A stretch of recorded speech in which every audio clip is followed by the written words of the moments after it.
మమత. అక్కడ ఉన్న కర్మగాటు అక్కడ వెనకాల ఉన్న ఒక గుడికి వెళ్ళాము. ఒకసారి మా అమ్మ ఉన్నప్పుడు వెళ్ళాము క్లోజ్ చేసినప్పుడు. మేము వెళ్ళేవాళ్ళం. ఈసారి మా అమ్మ లేకుండా మేము వచ్చామండి.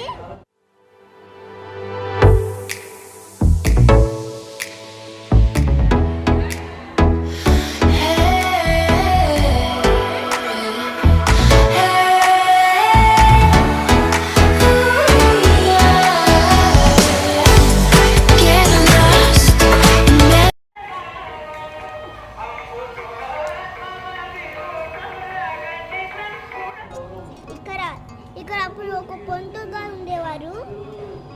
ఆ పొంతుగా దద్దోజనం పెట్టేవారు. దద్దోజనం ఇది పంతుగా మారారు.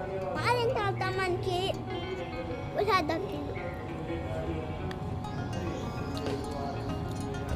చాలా తెచ్చుకున్నాను ప్రసాదాలు.